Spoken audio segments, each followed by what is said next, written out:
Hello guys, welcome back. So we're gonna do chapter 5. So in this chapter got two parts. First one is you need to know what are the impacts of microprocessor control device. So let me explain to you what is a microprocessor control device first. Basically, it is automated, something that is like a smart device where it will make decision on behalf of you. Okay, it's not taking over your life, it is just making decision. Simple things like robots, printers, vacuum cleaners, smart TV, smart light, all these are automated. Let's say I'm going to give you an example of a smart light. So maybe it will have a sensor. It will detect the light intensity. If it is lower than certain value, then it will turn on the light. Or we can also have like a motion sensor. When there is motion, then we turn on the light. It means when you walk past, then it will turn on. So I'm going to go through with you a very simple one, automated aircon. So this one, all you need to do is turn on and off the aircon, the main switch. But the rest, whether to turn on and off the cooler, it will decide. Let's say the condition here is if the temperature is less than 16, turn off the cooler. If the temperature is more than 30, then you turn on the cooler. This one I'm just giving an example. But of course, it comes with a microprocessor, or you can set the value in. So the value that you can set in, we call it as preset. Too smaller. Preset value. Let me make it big.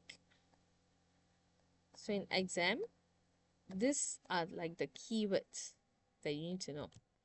Preset value. This one is the value that you key in, this condition here. So how does it work? First, you definitely need a sensor. So in this case, it's temperature. So you need to detect the room temperature. The room temperature will be in analog data. The computer here, microprocessor here, does not understand analog data. This is chapter 1. So it needs to convert the analog data to digital data so the computer can understand. So using ADC. Then when the information comes to this processor, so the processor now knows that the temperature is 32 degrees Celsius.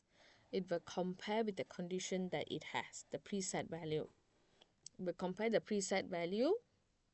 So now 32 is more than 30. So it needs to turn on the cooler. But the computer cannot do it. It's not the computer's. It will only give instruction. Just like our brain. Our brain cannot touch things, but it can give the instruction to our hands to touch. So the microprocessor will give the instruction to the actuator, or we can call this as controller. So microprocessor will give out digital data, but actuator will only understand analog data. So it needs to be converted again with DAC. Now actuator will turn on or off. In this case, is only turn on the cooler. So this is how microprocessor control device works. Now we're going to look at the impacts. Alright, so there are two parts. One is how is it impacting you in home environment, and another one is transportation. So in home, we can talk about fitness. Negatively, with all these devices, you can think of a few devices in your mind. Then you can think of how is it impacting you. People are becoming more lazy. They are no longer moving their body, so they are becoming unhealthy. You can link that. Okay, and in positive way, let's say it's a smart watch or smart fridge. Some at the positive side, people are more aware of their health, so they're being very conscious about their fitness. Like you have a smart device or smart weighing machine where it can read your body composition, and then your heart rate is always monitored. If it is a smart microprocessor control device, it will not just monitor, it will control. That means that it has an action to carry out. Like in this case, got action to carry out. Example, right? If let's say I'm a heart patient, and then my heart rate went up or went down certain rate, my relatives or my loved one will get notification without me sending any signal. It will take the decision on my behalf. So tracking will be easier. Okay, positively, it's impacting on our leisure time because you have all these devices to do your work. You got more time actually. So positively, you can do more important tasks, or you can have a social life. Negatively, again, we can talk about lazy. People are being de-skilled. That means that you're losing skills of doing basic chores or basic tasks. Definitely security comes in. Example, like home alarm system or burglary system, all these systems.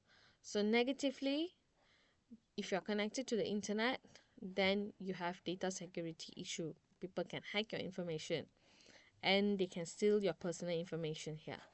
So positive side, higher security, because you can constantly watch over what's going on, but don't be too obsessed. Okay. All right. Next part is transportation, where they need to talk about again data security. Let's say smart traffic light. So in smart traffic light, people can you doesn't need to wait when other lanes have no car. So it will detect that okay, there is a car, then it will give you the green light in that case. So if in terms of negative side, when people hack the system, let's say in T junction everybody gets green light, so it's going to be disastrous. Autonomous vehicle. Okay, this word you need to know. So autonomous vehicle are like car, train, aeroplane that are controlled by computer. All right. So what are the good thing and bad thing? You can say that the good thing is it's more secure, but the bad thing is people can hack. Again, it's a security issue. Traffic control is the example that I gave you just now. So these are the information from 5.1. Okay, second part of chapter 5 is potential health risk. So this is very important and very simple. All right. So there are a few answers that you can actually use for different, you can reuse back. Let's look at eye strain. Don't say eye pain, use eye strain. So my pink color are the causes. Of course, you can have more. These are just rough idea. And the green one is prevention. Okay, for eye strain, why do you get eye strain? Because you use your monitor for too long. And then your screen is too bright, especially in dark rooms. And then you can also add that you can have because of glare, you know. So prevention, blue light glasses, adjust the brightness accordingly, anti-glare screen.